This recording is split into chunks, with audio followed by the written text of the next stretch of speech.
My name is Sakahiro Takikawa. I'm actually a member of the student council, and I'm not one of those hiding in the shadows characters that you often see these days. I'm not any particular character, but that doesn't mean I have a girlfriend with a perfect life either. But I am somewhat popular. Boys and girls alike will say, "Of course, Takikawa-kun can!" and depend on me like it's nothing. They depend on me so much that eventually they gave me the unwanted nickname of Mother, and I've settled into a situation with no colorful affairs. That's me, in the 11th grade. President, it's about the budget for the Culture Club. Let's see. Hey now, you're getting a little too close. Well, I thought you might not be able to see it otherwise. I'm happy, but not at school so much, all right? Ahem. See, even Mother is mad. We're sorry. The student council is already a pretty small group, but recently, a stupid couple has emerged. And watching them be all over each other every other day was amounting to my frustration. On the other hand, the fact that my high school life was so colorless every day was making me sad. If there is a god out there, could he not spare someone like me even a small slice of happiness? I wondered, but I guess God didn't seem to care much. Whoa! One day on my way home from school, the elevator in my apartment building stopped suddenly at an awkward floor. If it could have just moved a tiny bit more, I would be 1 minute away from my home. But instead, I was completely closed in. What? No way. Why did it stop so suddenly?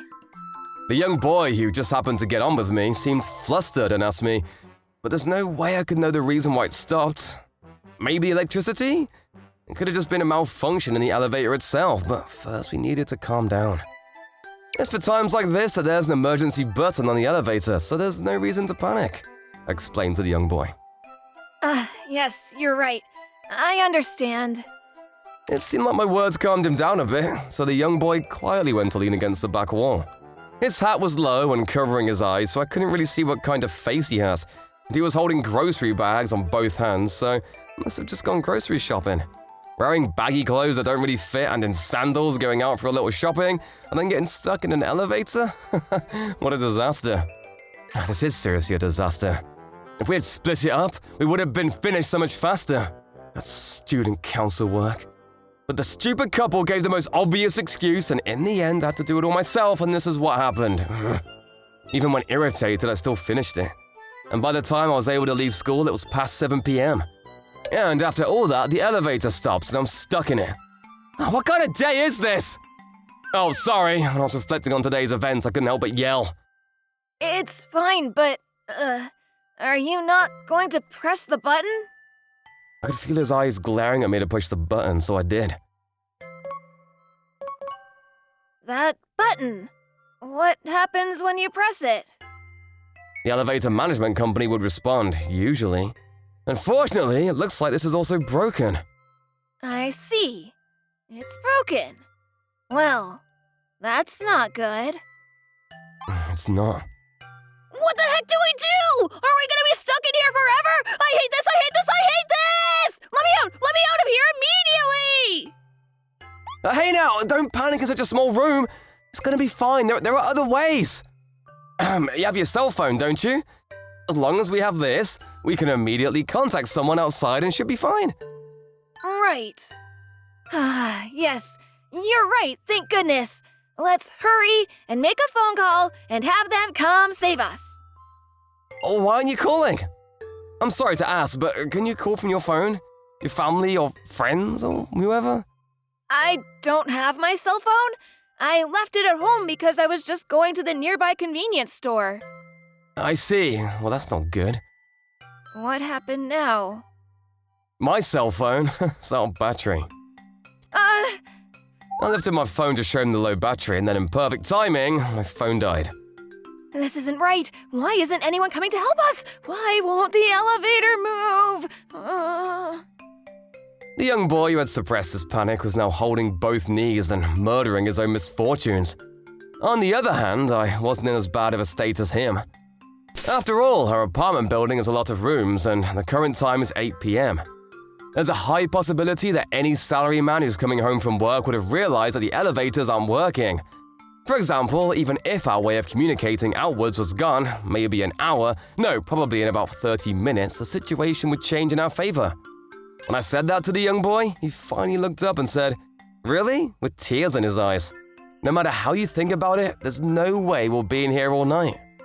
Right. Despite this, 30 minutes later, there were no signs of the elevator moving. If anything, the only change that was happening was the young boy's face getting more and more pale.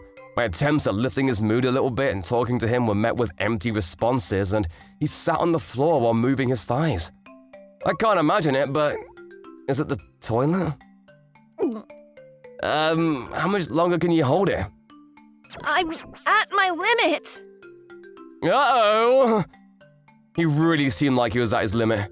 And even I started to panic. If he peed his pants in a place like this, it would be terrible. Because before I even got in the elevator, I was holding it. I'm at my limit! The boy was now pointing his anger at me, and as a last resort, I pointed out that. It's an emergency situation, so you don't have a choice. You're gonna have to go into that grocery bag. Huh? There's no way that I could! What are you even saying? Are you a pervert? Are you the type of horrible pervert that would enjoy watching me do something like that? Wait, what kind of sad scenario is it that I have to get excited about a young boy's business? Of course, I'm also unhappy that you'd have to do that in such a small room. Huh? Boy?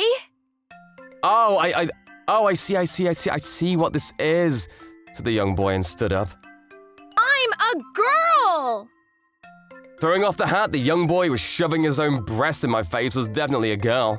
And just as we were in the midst of this absurd scene where I wasn't sure if I was happy or shocked, I was praying for the elevator to hurry up and move.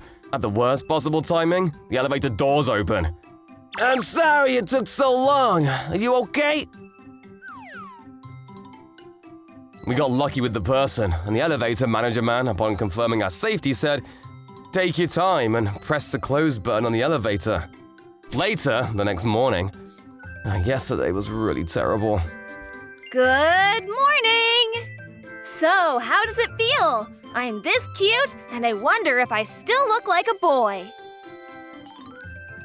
I got off the elevator still feeling weary from the exhaustion, and there in place of the young boy was a girl wearing the uniform from my school. After that day, she would come to school with me, and even join the after-school student council with me. Are we dating? I'm not sure.